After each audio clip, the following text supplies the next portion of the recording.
Halo Sobat Cerita. Selamat datang kembali di Lingkar Cerita.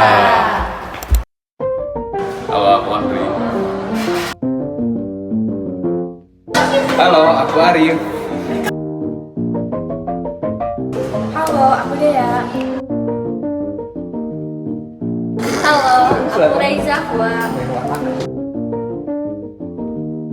Halo, aku Debbie. Halo, aku Kisti. Hari ini kita bakal ngebahas film yang hangat tapi juga bikin penontonnya terenyuh, yaitu Sabtu bersama Bapak. Film ini tuh ceritanya sederhana banget tentang seorang bapak yang ninggalin rekaman video untuk anak-anaknya setelah ia meninggal. Dan rekaman video itu ditonton setiap hari Sabtu oleh anak-anaknya. Dan hari ini kita bakal ngebahas gimana sih film itu mempengaruhi memori dan emosi dari 5 sudut pandang teman-teman yang ada di sini. Nah, jadi film ini tuh diangkat dari novel Aditya Mulya yang memiliki premis kuat, yaitu memori sebagai panduan hidup. Betul, Bapak Gunawan itu membuat rekaman video di setiap hari Sabtu dan ditonton oleh anaknya yaitu Satya dan Cakra di setiap hari Sabtu juga setelah ia tiada.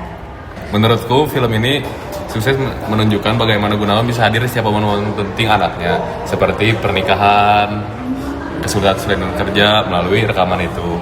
Ya, rekamannya bukan cuma nasihat, tapi ada emosionalnya. Satya misalnya, jadi bisa nangis, bisa lemah karena di video bapaknya bilang, "Nggak apa-apa nak," emosi jadi tervalidasi.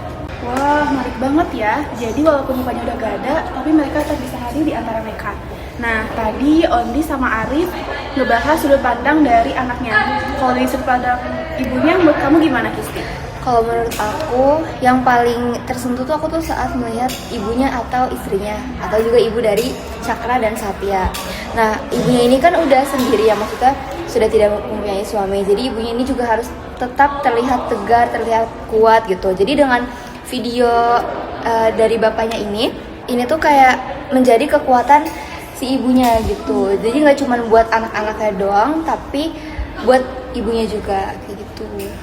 Dan menurutku film itu menantang konsep duka. Duka itu ada, tapi cerita Sabtu itu ada dosis motivasi, cinta yang menghaluskan duka itu.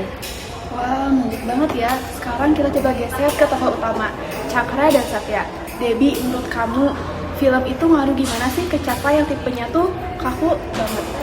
Cakra itu workaholic yaitu karena dari video itu seperti kompas yang mengingatkannya dan bahwa bapaknya itu berpesan kalau bekerja itu penting akan tapi jangan lupa untuk bahagia dan mencintai. Dan Satya, dia tuh terlalu cepat dewasa karena harus menggantikan peran ayahnya. Memori ayahnya tuh justru memberinya izin untuk melepaskan tekanan bahwa ia harus selalu sempurna. Jadi memori itu bukan beban untuk dicapai ya, tapi lebih sebagai pijakan untuk jadi versi terbaik dari diri mereka sendiri. Bener, warisan yang ditinggalkan adalah nilai, bukan cuma ekspektasi. Nilai-nilai itu yang memandu emosi mereka saat menghadapi masalah dewasa. Wow. Nah, sekarang kita udah di penghujung obrolan nih. Sekarang aku minta dong satu kata dari kalian yang menurut kalian tuh paling kena tentang emosi dan memori dari film Sabtu bersama Bapak. Oke, bisa diambil dari film ini yaitu jangan tunda bilang aku cinta kamu dan jangan lupa untuk mereka momen penting karena waktu tidak menunggu.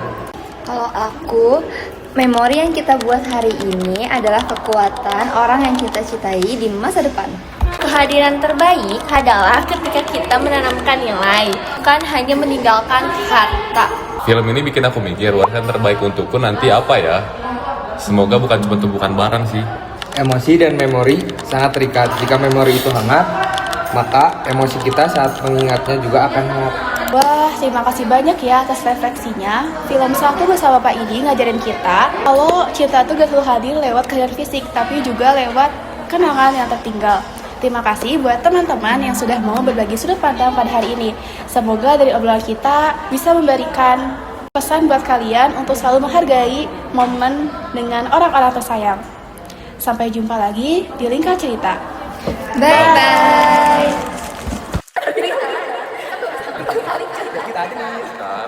Cerita.